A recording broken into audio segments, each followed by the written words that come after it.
Kagalingan, walang urungan, walang atrasan. Sa laban ng nakasalalay ang galing ng tao.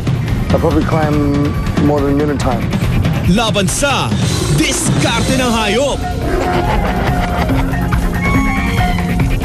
Saan ka mas bibilib? Sa taong may bilib sa sarili? Well, our strategy is right off the get-go, we have to come out of the chute in a hurry. 1, 2, 3, team it! O sa hayop na nagpapabilib? Man vs. Beast. Galing at talino ng tao. It was easy. Bilis at instinct ng hayop. Magkakasubukan. Magkakasalpukan. Sino ang papalakpakan? Ang hayop o ang tao? May kasabihang size doesn't matter at may argumento rin tungkol sa nature versus nurture. May saysay kaya ang mga ito kung ang lakas ng tao at ng hayop ang sinusukat? Good evening! Magandang gabi, studio audience! Ready na ba kayo mag-cheer para sa team ninyo? Ha? Alright. Hati ang ating studio audience tonight. May kakampi sa Man. At meron naman kampi sa Beasts. Yan, malinaw. Mamaya, malalaman natin kung sino kaya ang makapagsasabing tama sila ng hinala kapag pinagtapat na ang lakas ng tao at lakas ng hayop dito sa Man vs. Beast. Sa unang duelo, masasaksihan isang bihasang Samoan tree climber versus an African chimpanzee na ayaw paawat pagdating sa akyatan. Sa ikalawang duelo, maghaharap naman ang 4 little people kontra sa isang 7 foot tall, 1,500-pound Arabian camel. Sino ang mananaig? Sino ang di papadaig? Man vs. Beast. Magandang gabi mga kapuso! Kaya nang nasabi ko kanina, hati ang studio audience natin. Pero para mas malinaw kung kanino sila pumapanig, nandito ang kanilang mga team captains. Una, ang palaban na si Charis Solomon. Hi, Chris. Hi. Hi, Charis. Siyempre ako, Chris, kampi ako sa matikas naman. Okay, Kasi bakit? ang man, may sarili ang pagdedesisyon eh. Sige, i-testing natin. Chris, maganda ba? Oo naman, syempre. Sabi ko na nga, be. Okay, there. I just proved my point. Thank you so much. Okay. Fair enough. O, ito naman ang iyong kalaban, si Sheena Halili. Wow! Chris, Yes, Sheena. ako, sa beast ako. Okay. Bakit? Bakit? Dahil ang beast, wild yan.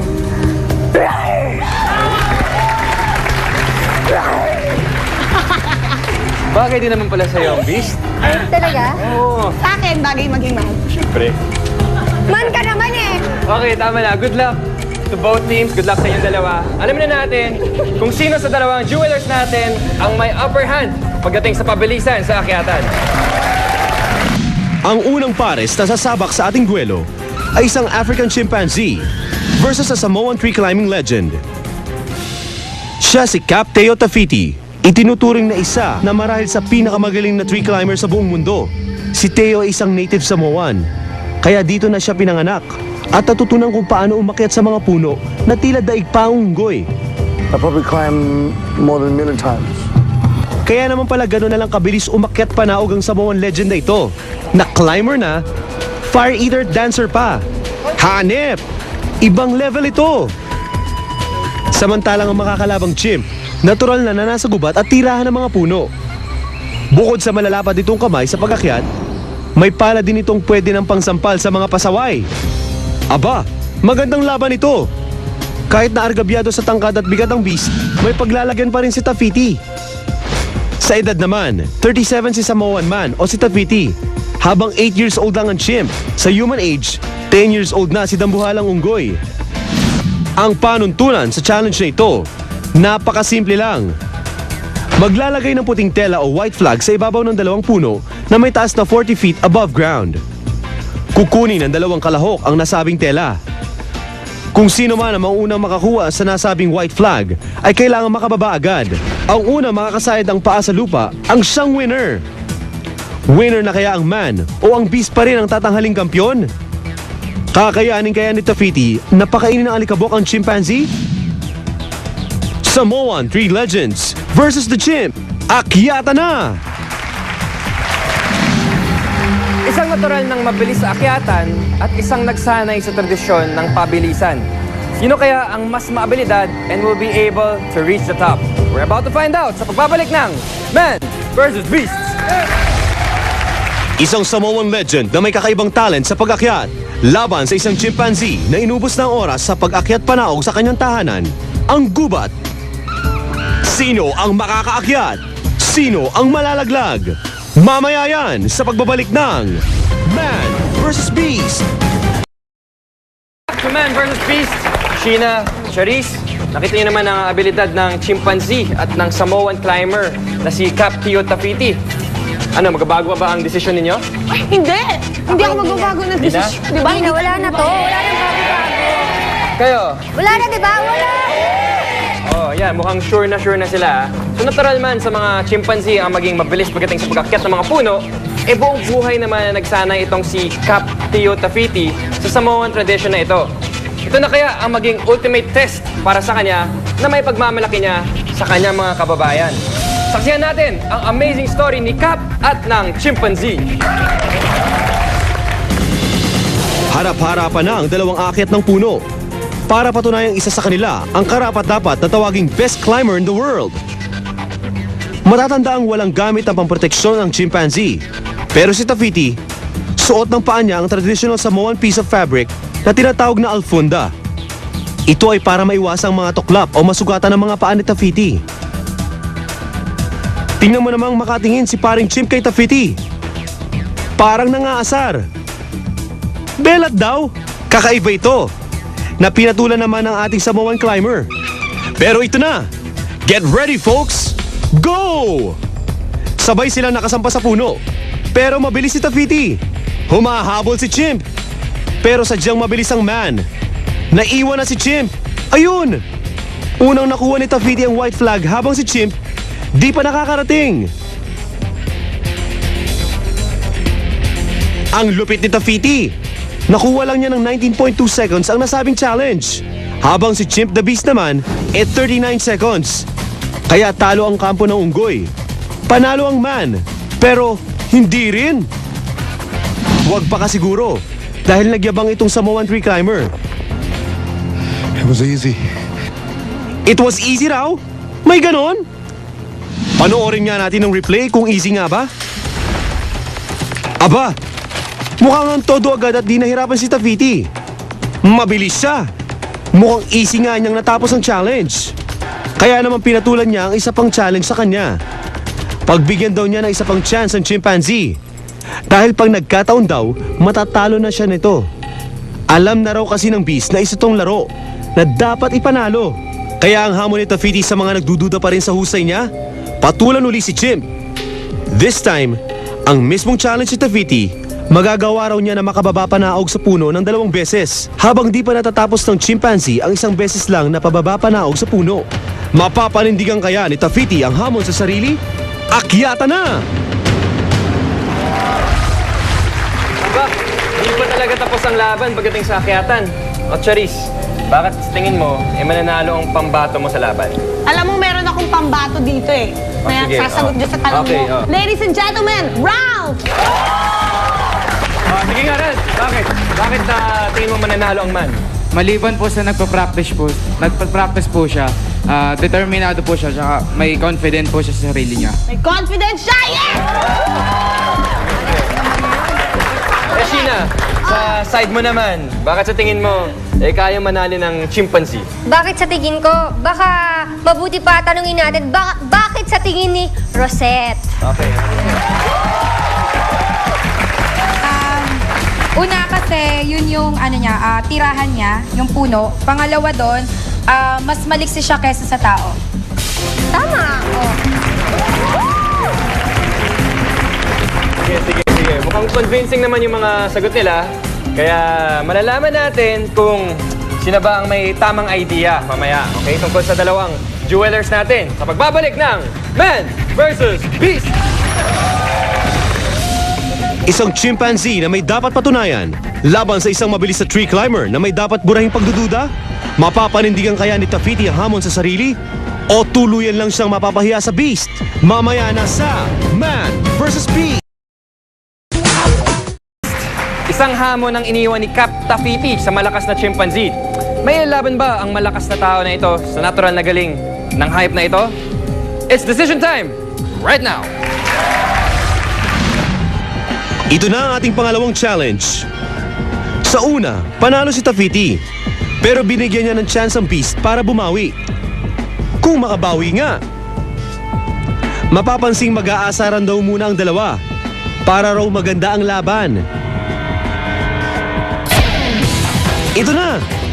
Mukhang na-delay doon si Tafiti. Nadula sa unang hakbang niya. Nauna si Beast. Habol si Tafiti. Bumuelo si Tafiti. Ang bilis niya. Nakuha agad ang white flag. Daig pa ang unggoy sa pag-akyat.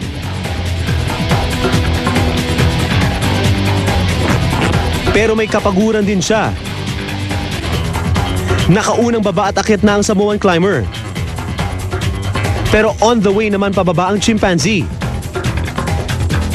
Kailangan matapik na ng Samoan climber ang pinaglagyan ng white flag o base kanina para makababa na siya at manalo.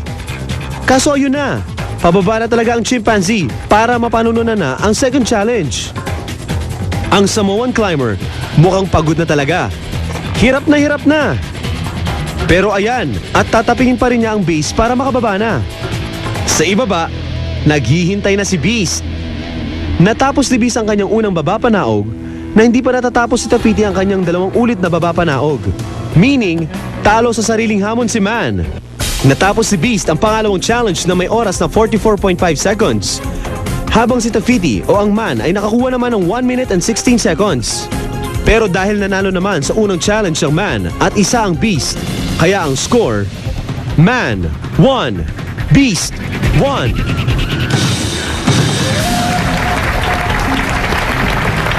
Nagkaroon man ng lakas ng loob si Cap na mag-demand ng rematch sa second try, ay umarangkada naman ang chimpanzee. Kaya Sheena, Charisse, pareho kayong panalo. Sheena, ano sasabi mo doon? Chris, siguro kung best of 3 yun, no? Siguradong panalo ang Beast, di ba mga friend? Yes! Woo! Kaya, buti na nga lang hindi best of 3 eh, di ba? Huwag na nating ipilit, tayo na nga, di ba? Di ba? Sige, para happy pareho. Everybody, Tayo na lang. yes, O, yan. sige. Okay, draw ang naging resulta natin sa ating first na duel. Pero sa susunod na laban, ang mga nasa Team Man may matinding ipaglalaban. Kaya magkakasukatan na sa pagbabalik ng Man vs. Beast! 4 laban sa 1 sa takbuang hindi nyo kaya dahil Camel at 4 Little People magkakasalpukan na sa 330-yard relay. Karerang walang puknat, susunod na sa Man vs. Beast.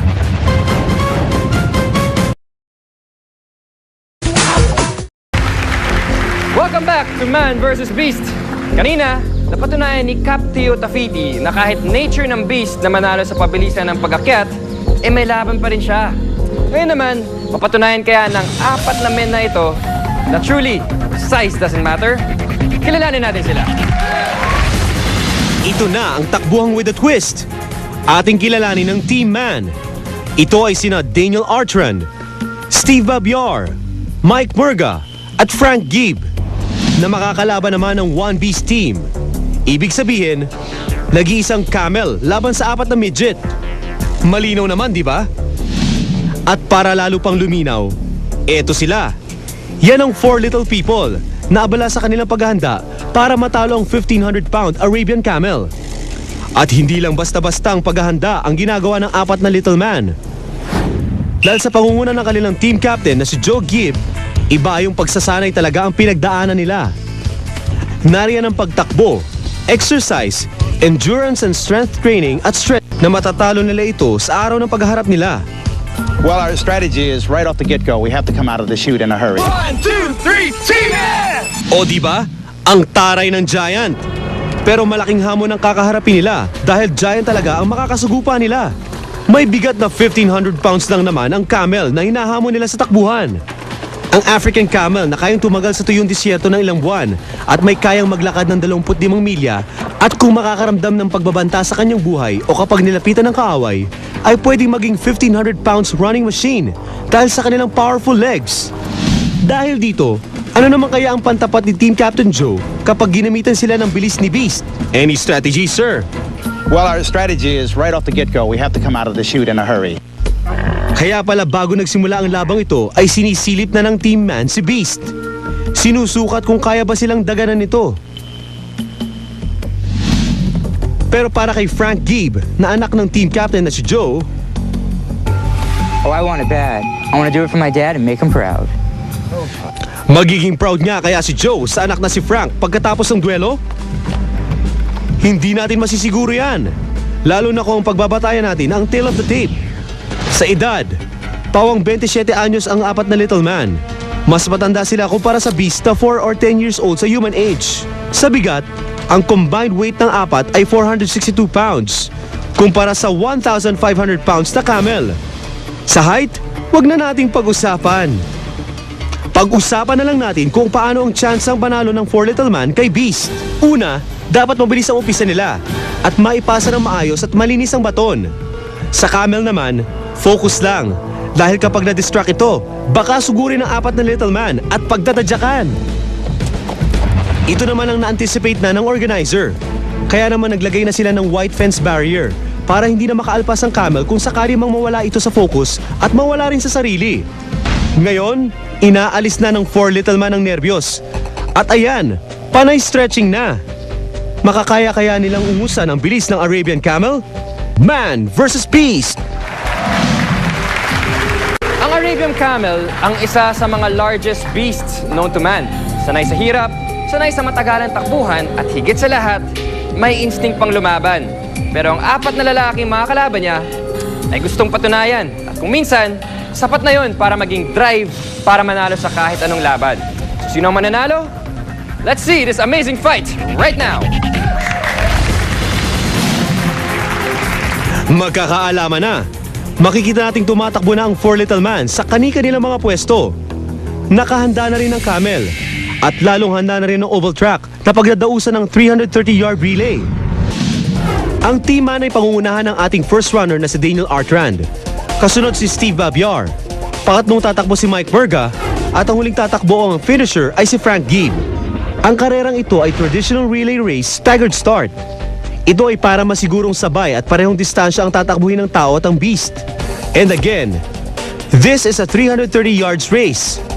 At dahil dito may agwat na 82.5 yards ang bawat 4 little man. Excited na ang little man, pero mas excited yata ang camel sa kanila. At ito, nagwawala na siya. Gusto na niyang pagtatadyakan ng apat na kadwelo. Ayan, mukhang aatras pa yata ang apat. Natakot ba? Hindi naman pala. Practice lang. Pupwesto na nga sila eh. At ang beast naman, kumalma na. Gusto na niyang matapos ito. Pumwesto na si Daniel Artrand. On your mark, set, bang! Go, go, go! Nauna na si Daniel. Ang camel, wala lang. Slow starter talaga ang hayop na to. Ang bilis si Daniel. Ganyan nga.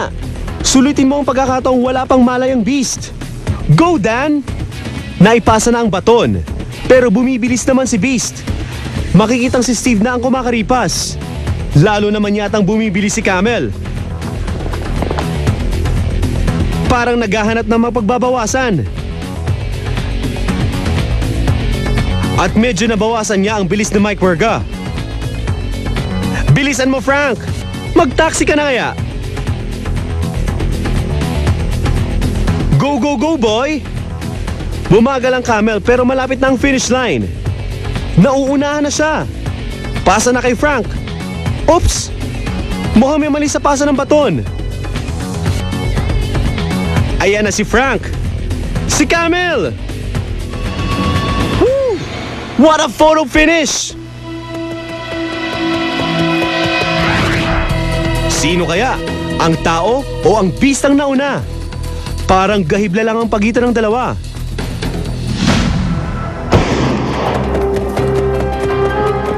Sa replay, mabilis ang umpisa ng Team Man. Parang namasyal pa kasi ang camel.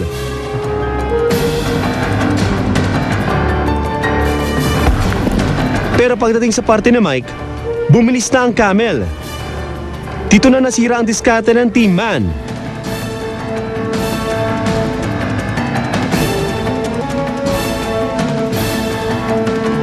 May delay kasi sa pagpasa ng baton kay Frank, pero sa huli, ginawa lahat ni Frank para manalo sila.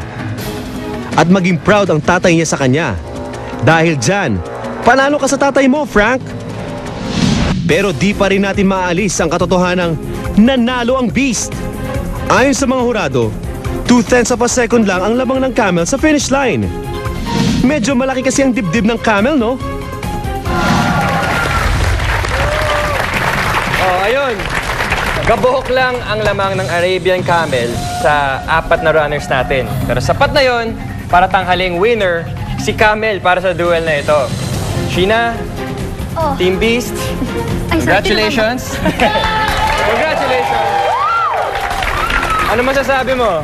Ako, masasabi ko, pagod na ako mag-explain. Beast talaga ang pinakamagaling. Wala na, di ba? Oh, sorry, ikaw naman. Ano masasabi mo? So na nagsabi, di ba? Gabuhok lang ang lamang. Ang importante dito ay may napulot tayong moral lesson na hindi importante ang size. Ang mahalaga, kaya nila makipagsabayan. Hindi ba? Galing. Galing. Tama. Iba rin talaga ang lakas ng Arabian Camel na ito. At hindi lang kayang tumagal sa desert, pati rin pala sa matinding karera. Ngayon, alamin natin kung bakit nga ba sila ganito kalakas. Ang buhay ng camel ay umaabot mula 40 hanggang 50 taon. Ang humps ng camel ay 80% fat. Ito ang ginagamit niya habang walang tubig na nainom sa gitna ng disyerto. 2 weeks ang kayang itagal ng camel na hindi umiinom ng tubig. Kayang isara ng camel ang ilong niya. Camel lang ang hayop na may humps. Kayang mabigay ng 600 liters na gatas sa loob ng 1 taon ng camel. Kayang tapatan ng camel ang bilis ng kabayo. Matapos nating makita ang salpukan ng Man vs. Beast, pakinggan naman natin ang opinyon ng ating animal expert kung bakit pinakain ng alikabok ng isang camel ang 4 na midget. Ang Arabian Camel ay isang malaking herbivore na well-adapted sa pagtira sa mga disyerto. Ang Arabian Camel ay kayang tumakbo o kaya niya mag-top ng speed ng mga 40 kilometers per hour. Kasi ang camel, being a desert animal, malakas ang endurance nito. Kaya niya mag-travel ng long distances. Kaya niyang i-sustain yung kanyang top speed ng mahaba. Ang tao, kahit nasabihin natin na well-trained to mga to, kahit mga atleta, merong hangganan kung hanggang saan lang sila makakatakbo ng maximum speed nila.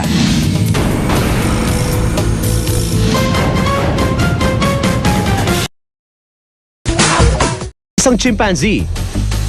Kaso, pinatulan niya ang hamon na bigyan niya ng isa pang pagkakataon ng hayop at lalamunin na siya nito ng buo. At nangyari nga, kaya tabla sila. Kapwa sila nakascore.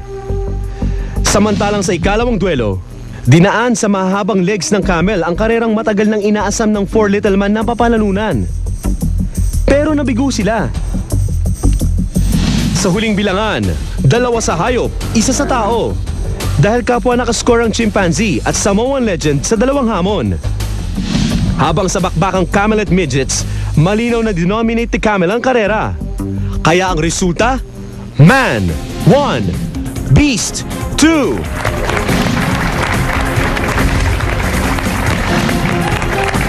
Alright! It's been another exciting night dito sa Man vs. Beast. Maraming salamat sa inyo, studio audience! Thank you. Napaka-enthusiastic ninyo. And of course, my 2 partners, Charisse and Sheena. Ayaw ka ba? Thank you so much for being such a great team captains. Yay! Napaka-sport ninyo. Napaka-sport ninyo. Maraming salamat. Ang tagal mo yumakap. Muli na naman nating napatunayan ang limitless na kapasidad ng tao na makipagsabayan sa mga pinaka-malalakas na nilalang sa mundong ito. Kaya wala talagang imposible. Ito po ang laban ng lakas. Laban sa lakas. Ako po si Chris Tiu, and this is Man vs. Beast!